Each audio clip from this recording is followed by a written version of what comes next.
요한복음 1장 9절에서 13절까지 말씀입니다.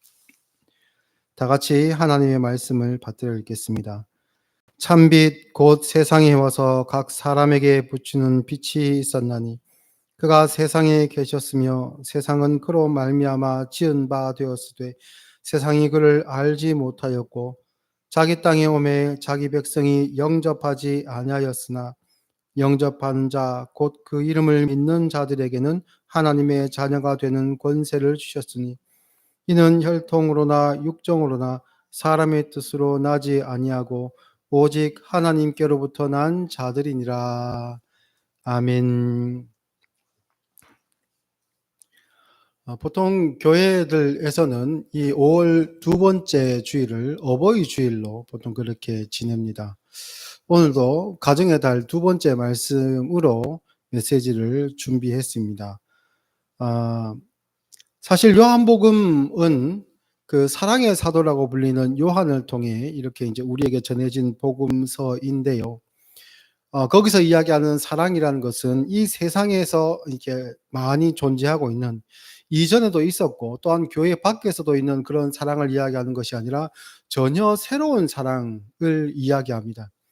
그 사랑은 물론 오래전부터 이스라엘 백성들을 향해 있었지만 죄 가운데 눈이 가리워졌던 그 백성들은 그 사랑을 온전히 알지 못했고, 그렇기 때문에 그 사랑을 전해왔던 선지자들을 핍박하였고, 심지어는 그 사랑 자체이신 예수님께서 이 땅에 오셨을 때에도 예수님을 거부했습니다.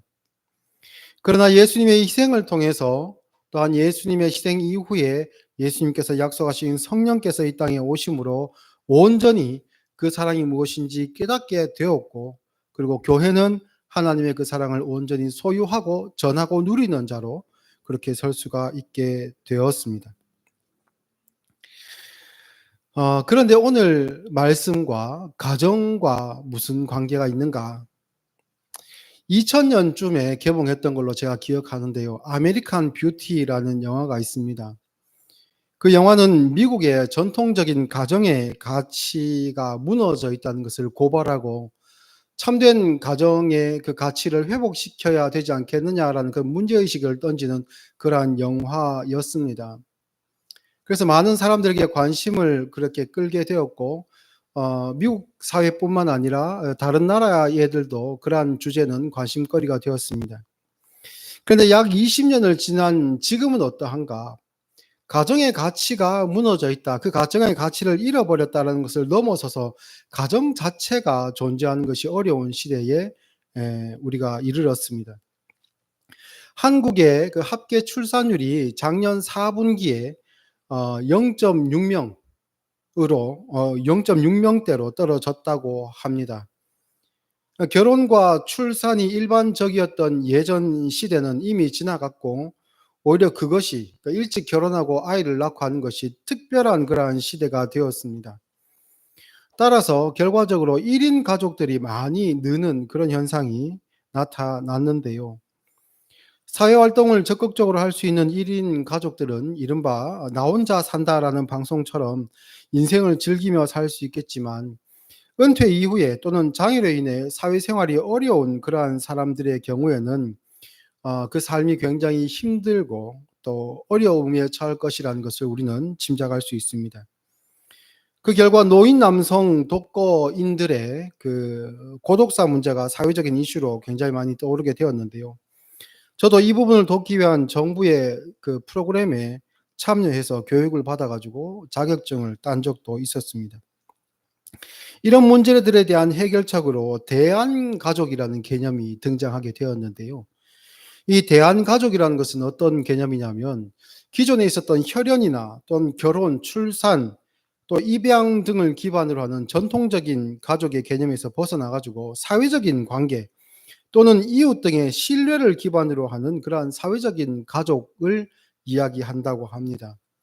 보통 가족이라고 하면 부모님이 있고 자녀들이 있고 이런 식으로 쭉 이어지게 되는데, 그러한 것이 아니라는 거죠. 혼자 사는 사람들이 많아지다 보니까 이웃 사람들과의 작은 커뮤니티 또는 이웃 사람들과의 관계에서 이렇게 취미 활동을 같이 하는 그런 그룹들, 아니면 봉사 활동을 같이 하는 그런 그룹들로 이 가정의 그 그룹들이 그 기능들이 이렇게 바뀌더라, 변해가더라라는 겁니다. 그래서 정부는 경제 또 생활 여가 등을 함께 공유할 수 있는 소규모 단위의 공동체를 중심적으로 지속 가능한 1차 관계망을 형성하고, 그래서 사회적인 지지 또 지원 체계를 구축해 가지고 기존의 가족의 역할을 대신할 수 있는 그런 사업을 진행하고 있습니다. 그러나 이 대한가족이라는 것은 말 그대로 대한가족이죠. 기존의 가족 형태의 기능을 대신할 수 있는 그런, 어떻게 보면 그 임시 방편 이라고 할 수가 있습니다. 그런데요, 이런 기존에 있었던 그 혈연으로 엮여 있었던 그런 가족 공동체 말고 2000년 전부터 그러한 가족을 완전히 뛰어넘는 새로운 그러한 가족 형태가 시작이 이미 되었습니다. 그들은 서로 신뢰하고, 남이지만 신뢰하고 한 마음과 한 뜻이 되어서 모든 물건을 서로 통용하고 자기의 재물을 조금 더 자기의 것이라고 이야기하는 이가 없는 진정한 의미에서의 새로운 가족 공동체가 이미 있었습니다. 그 공동체는 바로 교회입니다. 모든 그 신자들은 이 교회에 속해 있습니다. 그런데 이 교회의 진실된 가치를 잃어버리는 시대를 또한 우리가 함께 살아가고 있는데, 그러다 보니까 이 교회를 단체나 모임, 세력으로만 생각하는 그러한 사람들이 있습니다. 그래서 내가 마음에 좀 안 드는 부분이 있으면 그 부분을 마치 남의 이야기하는 것처럼 그렇게 비판할 때도 많이 있고, 또한 우리가 자기가 속하에 있는 공동체 교회와 다른 교회를 비교하면서 우리 교회는 이것이 불만이고 이것이 모자라고, 그래서 이거는 틀렸다라는 어떤 그러한 식으로 제3자의 이야기를 하는 것처럼 그렇게 비판하는 일들도 많이 있습니다. 그리고 또 누군가와 그 안에 있는 구성원과 갈등이 생겼을 때에 그것을 신앙으로 적극적으로 해결하려고 하는 그러한 시도보다는 그 갈등을 피해서 군중 가운데 숨거나 아니면 다른 지역 교회로 그 출석하는 교회를 이동해 버리는 일들도 흔하게 있습니다. 또 어떤 사람들은 교회를 출석은 하고 있지만 그 교회에 등록은 하지 않고 예배만 드리고 마치 누가 왔다 갔는지 흔적도 남기지 않는 것처럼 예배만 참석하고 돌아가는 사람들도 있고요. 그리고 코로나 시대를 거쳐가며 예배에 그 물리적인 그 공간에 참석하지 않고 온라인 예배로 예배를 드리는 것으로 자기의 신앙인으로서의 책임을 다했다라고 생각하는 그런 사람들도 있습니다. 이는 비단 교회에 대해 거리 두게 하는 신자들만의 잘못이라고 할 수는 없습니다. 교회 공동체가 전반적으로 건강함을 잃어가고 있는 그 증거로 보는 것이 옳겠지요. 신앙의 어머니와 같은 교회가 본질적인 그 가치와 역할을 회복해야 될 때입니다. 그래서 교회가 신자를 잉태하고 그를 출산하고 그리고 길러서 세상으로 내어보내는 그런 역할을 할 수 있어야 됩니다. 그런데 교회가 본질적으로 해야 되는 그러한 일을 감당하지 못하고 우선 많이 모으고, 그래서 그 세력을 불리고, 그래서 세상 사람들이 볼 때도 우습게 보지 못할, 함부로 하지 못할 그런 세력을 이루는 것이 주된 목적이 되어서는 결코 안 된다는 것이지요. 교회는 분명 세상에 있는 많은 집단들과는 다른 공동체입니다. 오늘 말씀처럼 이것은 혈통이나 육정, 여기서 육정이라는 것은 육신의 의지를 뜻하는 것입니다. 그리고 사람의 뜻으로 말미암지 않고 오직 하나님께로부터 태어난 자들이라고 이야기를 합니다. 그리고 12절의 말씀을 보니까 12절 말씀, 영접하는 자 곧 그 이름을 믿는 자들에게는 하나님의 자녀가 되는 권세를 주셨다라고 합니다. 여기서 자녀라는 그 단어는요, 반드시 그 출산을 통해서 태어나는 그 자녀를 뜻합니다. 입양한 자녀를 이야기하는 것이 아니고요, 태어난 자녀만을 이야기하는 그런 테크논이라는 단어입니다. 그런데 로마서 8장에 보면 양자됨이라는 그런 표현을 바울이 사용하고 있는데요. 물론 거기서 양자되었다라는 것은 그 신분에 대한 그 변화를 이야기하는 것에 대한 초점이 있기 때문에 양자라는 표현을 바울이 썼던 것이고, 여기서 자녀라는 그러한 표현은 새로 태어난다, 하나님으로부터 출생했다라는 표현을 강조하기 위해서 나타나는 그러한 표현이라고 할 수가 있습니다. 자녀 또는 양자 모두 가족의 테두리 안에 있습니다. 그러므로 교회는 특별한 공동체입니다.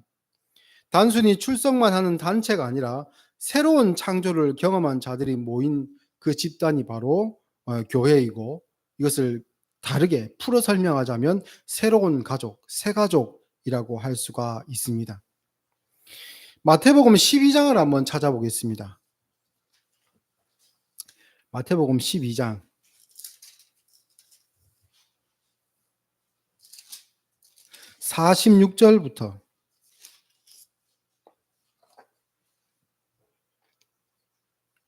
46절부터 50절까지입니다. 제가 읽겠습니다.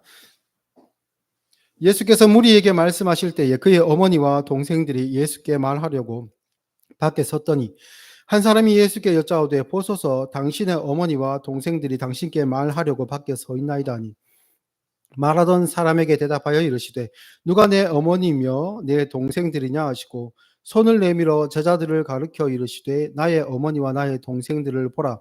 누구든지 하늘에 계신 내 아버지의 뜻대로 하는 자가 내 형제요 자매요 어머니라 하시더라. 그러니까 새로운 가족으로서의 교회가 세상 사람들의 가족과 어떻게 다른지를 말씀하고 계십니다. 세상의 가족은 혈연 관계 또는 입양을 통해서 또 계약 관계를 통해서 맺어지는 그런 관계이지요. 그런데 예수님께서 말씀하시는 내 형제, 내 자매, 내 진짜 가족은 다른 의미다. 새로운 가족을 예수님께서 만드시겠다라고 합니다. 50절 말씀, 누구든지 하늘에 계신 내 아버지의 뜻대로 행하는 자, 하늘에 계신 내 아버지의 뜻대로 행하는 자, 그 자들이 나의 형제요, 자매요, 어머니다, 가족이다 라고 말씀하고 있습니다. 근데 이 말씀을 하실 때에 동시에 앞서 예수님께서 비유로 말씀하시는 장면이 등장하거든요. 43절로 위로 한번 살짝 거슬러 올라가 보겠습니다.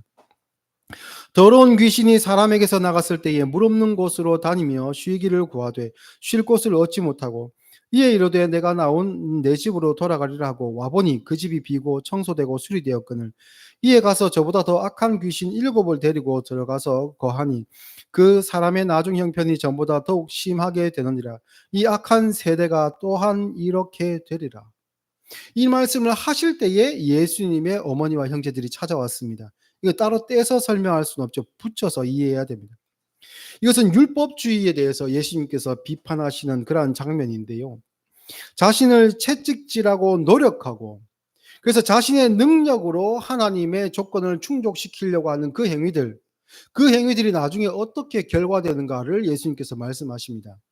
자기의 마음을 아무리 깨끗이 하고 비우려고 스스로 노력하고 그것을 깨끗이 청소해 놓으려고 해도 귀신이 떠다니다가 그것을 보고 이전보다 훨씬 깨끗하게 잘 청소되었네라고 생각하고 쑥 들어온다는 겁니다.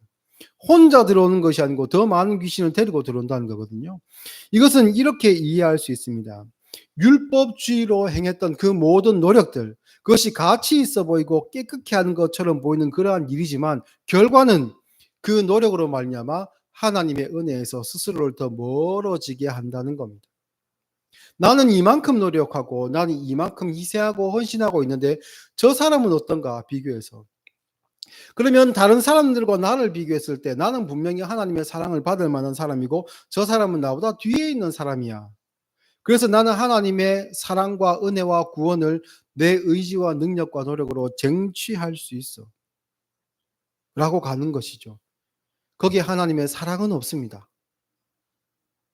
거기에 하나님의 은혜도 없고 거기에 하나님의 구원은 결코 선물이 아닌 것이지요. 그 말씀을 예수님께서 먼저 하시고 율법주의의 병폐를 말씀하시고 그러한 방법이 아닌 하나님께서 이루시는 새로운 가족은 다른 형태로 주어진다라고 말씀하고 있는 겁니다. 이 말씀이 이루어지는 말 그대로 현실로 이루어지는 장면이 나타나는데요. 요한복음 조금 더 뒤로 넘어가 보겠습니다. 19장입니다. 요한복음으로 한번 가보겠습니다. 요한복음 19장 25절.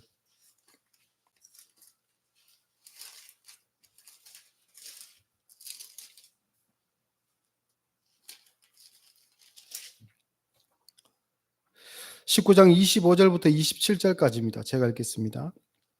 예수의 십자가 곁에는 그 어머니와 이모와 글로바의 아내 마리아와 막달라 마리아가 섰는지라. 예수께서 자기의 어머니와 사랑하시는 제자가 곁에 서 있는 것을 보시고 자기 어머니께 말씀하시되 여자여 보소서 아들이니이다 하시고 또 그 제자에게 이르시되 보라 내 어머니라 하신대 그때부터 그 제자가 자기 집에 모시니라. 참 인간적인 모습입니다. 십자가에 달리신 예수님께서 고통스러워하고 있는 그 모습을 보시면서 울고 있는 어머니, 그 어머니를 보면서 자기의 사랑하는 제자, 여기서는 요한으로 짐작이 되는데요.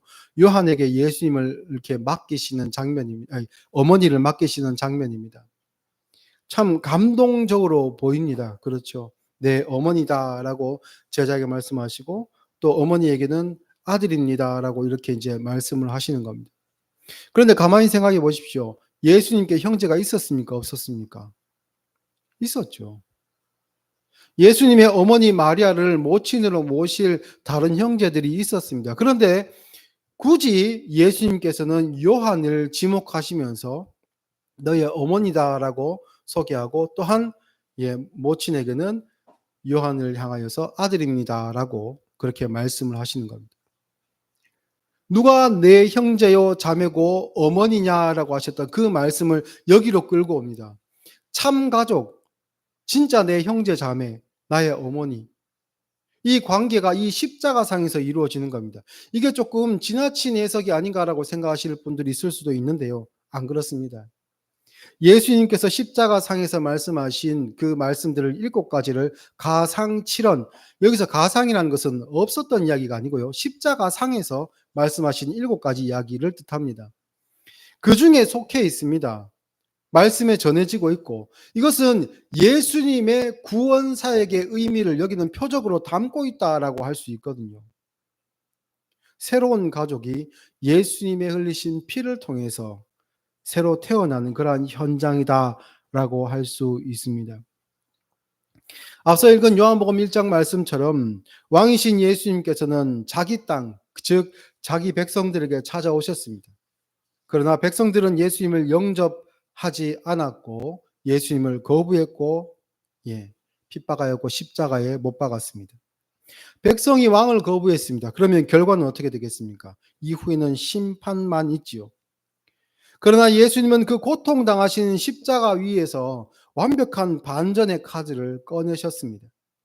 그 카드가 바로 1장 12절과 13절에 있는 영접하는 자, 곧 그 이름을 믿는 자들에게는 하나님의 자녀가 되는 권세를 주셨으니 이는 혈통으로나 육정으로나 사람의 뜻으로 나지 아니하고 오직 하나님께로부터 난 자들이니라. 이 말씀이 십자가 위에서 이루어졌지요. 예수께서 자기의 어머니와 사랑하시는 제자가 곁에 서 있는 것을 보시고 자기 어머니께 말씀하시되 여자여 보소서 아들이니이다 하시고 또 그 제자에게 이르시되 보라 내 어머니라 하신대 그때부터 그 제자가 자기 집에 모시니라. 이 말씀은 곧 누구에게 하시는 말씀입니까? 저와 여러분에게 하시는 말씀입니다. 보라 내 어머니라. 하나님께서는 우리의 아버지가 되신다. 이는 예수님을 통한 새로운 창조의 시작, 완성이라고 할 수 있습니다. 그런데 이 두 번째 창조가 있었으면 우리는 잘 알고 있죠. 첫 번째 창조도 있었습니다. 성경 한 군데 더 찾아보겠습니다. 창세기 2장.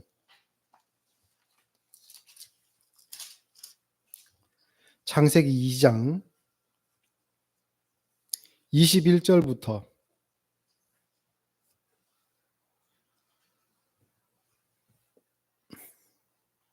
창세기 2장 21절 말씀부터 보겠습니다.